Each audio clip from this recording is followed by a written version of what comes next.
مرحبا، لا تنسوا الاشتراك وتفعيل الجرس. لدينا اليوم وصفة البناكوتا الإيطالية. نبدأ بالمكونات: 5 غرامات جيلاتين غبرة، 2 ملعقة كبيرة سكر عادي، ملعقة كبيرة فلون الليمون أو أي ذوق، كرز للتزيين. لدينا كريمة سائلة أو كريمة الجبن طبعا. 250 غرام. نحتاج نصف فنجان حليب. هنا ذوق الفريز. نبدأ بطريقة التحضير. نأتي بإناء، نضع عليه نصف فنجان حليب بهذا الشكل، ثم نضيف الجيلاتين ونتركه يتمازج. 5 غرامات جيلاتين. نقوم بتحريكها حتى تتماسك وتتشكل وتتكتل لدينا. نقوم بالتحريك حتى لا تبقى أي تكتل ويتضاعف حجمها. نأتي بإناء آخر، نضع فيه كريمة الجبن أو كريمة السائلة 250 غرام طبعا بهذا الشكل، ثم نضيف عليها السكر، 2 ملعقة كبيرة سكر،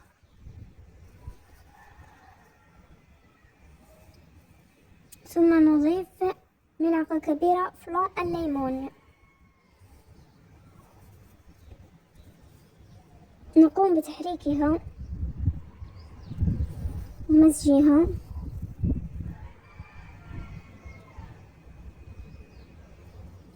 بهذا الشكل. طبعا إذا كانت كريمة سائلة لا تأخذ معنا وقت.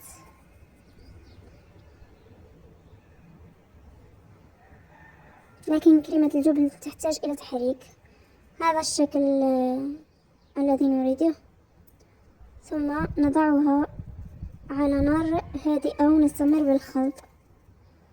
هذا الشكل نستمر بخلط سريع جدا. لاحظوا طريقة الخلط. هنا بعد ما أتممناها نضيف عليها الجيلاتين الذي كان قد تركناه جانبا، نضيفه مباشرة ونقوم بالخلط. خلط سريع طبعا. ثم نأتي بهذه القوالب من السيليكون. نحتاج أي قالب كان نقوم بوضعها عليه بهذا الشكل طبعا، ونقوم بملئها بشكل كبير جدا.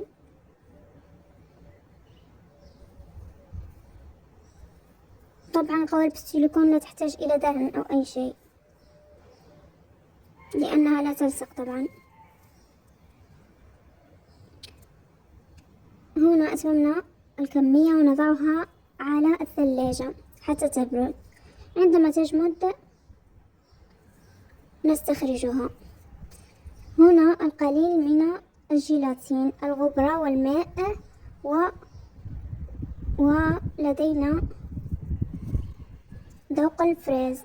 نضيف الماء على الجيلاتين ونضيف عليه ذوق الفريز. طبعا هنا بإمكاننا الاستغناء عن هذه الخطوة واستبدالها بمعجون.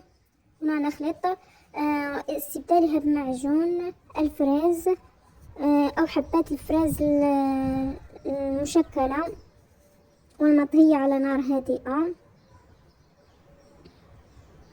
هنا أخلط سريعا.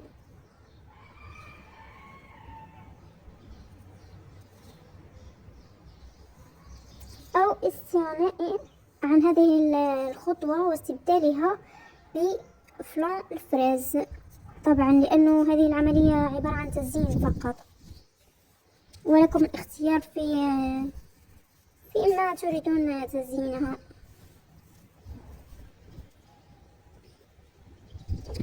هنا بعد ما أتممنا العملية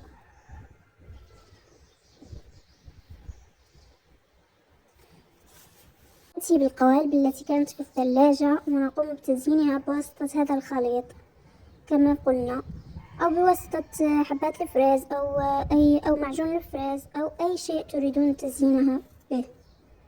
هذا الشكل طبعا ونضعها في الثلاجة ونقوم بتزيينها بحبات الكرز. أيضا بإمكاننا الاستغناء عن حبات الكرز واستبدالهم بحبات الفريز، يكون أفضل. طبعا تزيين اختياري، بإمكانكم تزيينها بأي فاكهة كانت، تزيينها بشرائح الليمون، أي فاكهة.